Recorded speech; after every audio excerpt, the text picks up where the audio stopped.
আমার YouTube channel মন্ডলস কুকিংয়ে আবারও এসেছি আপনাদের সঙ্গে শেয়ার করব একটা তালের রেসিপি। তো আমি গ্যাসের চুলোয় কিভাবে তালের মালপোয়া বা তেলপিঠে বানাই সেটা আপনাদের দেখাবো। তা মালপোয়া বা তেলপিঠে বানাতে যে উপকরণগুলো লাগবে সেটি হলো, প্রথমেই লাগবে চালের গুঁড়ো।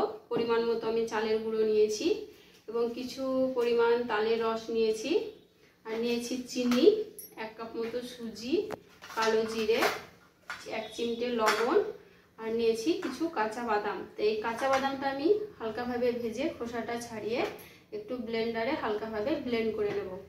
গ্যাসটা প্রথমে জ্বালিয়ে নেব, তারপর এটা চাপিয়ে বাদামটা দিয়ে দেবো।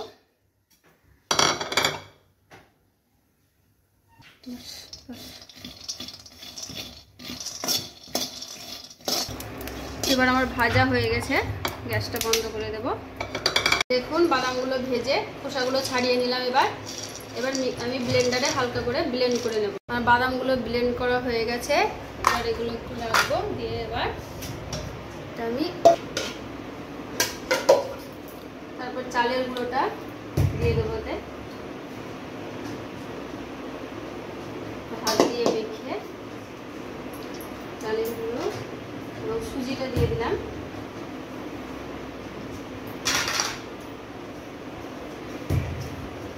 ভালোভাবে হাত দিয়ে মেখে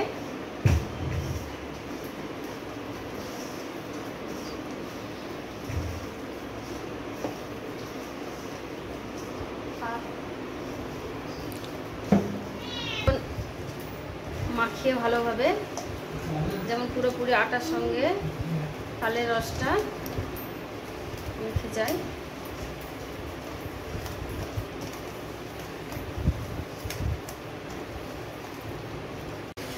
আমার এটা পুরোপুরি মাখা হয়ে গেছে। এবার এটা আধ ঘন্টার জন্য রেস্টে রেখে দেবো।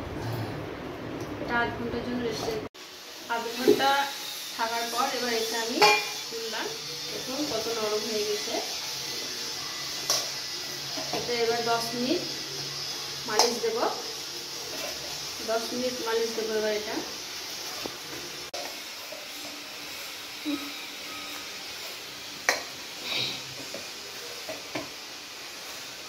মালিশ হয়ে গেছে।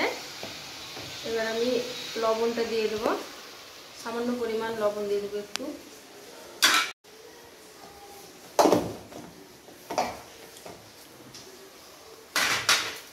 এবার বাদাম এগুলো দিয়ে দেবো,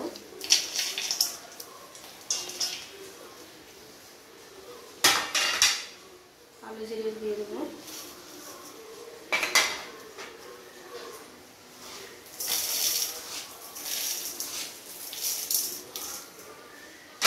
চিনিটা দিয়ে দিলাম।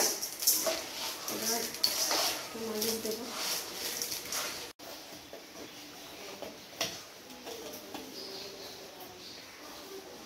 এবার এটা মাখানো হয়ে গেছে। এবার আমি কুসুম পানি হালকা হালকা করে একটু একটু করে দেবো, আর আমি এটা মাখবো।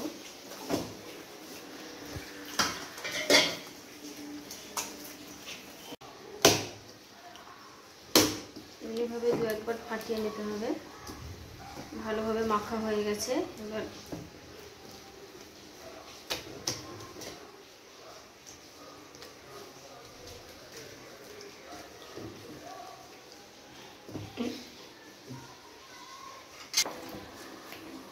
এটা মাখিয়ে ভালো করে এবার আর হাত না দিলেও হবে, চামচা দিয়ে এবার ভালো করে নেড়ে চেড়ে মাখিয়ে ব্যাটারটা তৈরি করতে হবে।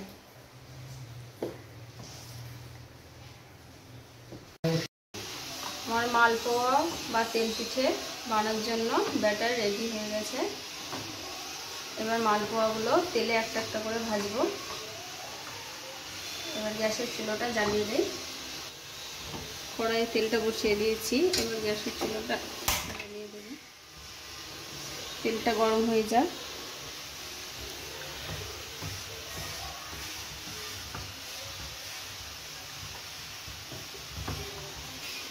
ব্যাটারটা এরকম ভাবে তৈরি করতে হবে।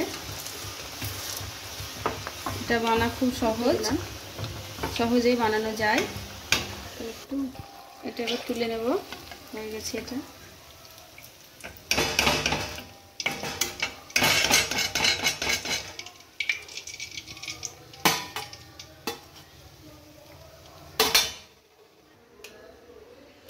এমনিভাবে একটা একটা করে ভেজে নিতে হবে।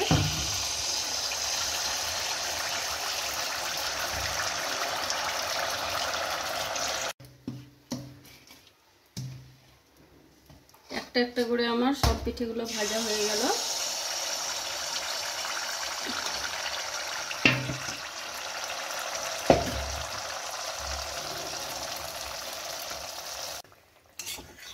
আমার পিঠেগুলো সব ভাজা হয়ে গেল একটা একটা করে। এবার আমি এটা তুলে নেব।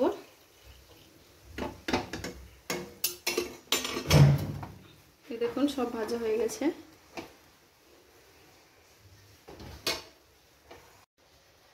দেখুন পিঠেগুলো কত সুন্দর নরম হয়েছে, দেখুন একদম নরম সফট, কত সুন্দর নরম হয়েছে পিঠেগুলো। খুব সহজেই গ্যাসের চুলোয় এই পিঠেগুলো বানা যায়। আপনারা এরকমভাবে বানিয়ে খাবেন এবং কমেন্ট করে জানাবেন পিঠেটা কেমন হয়েছে।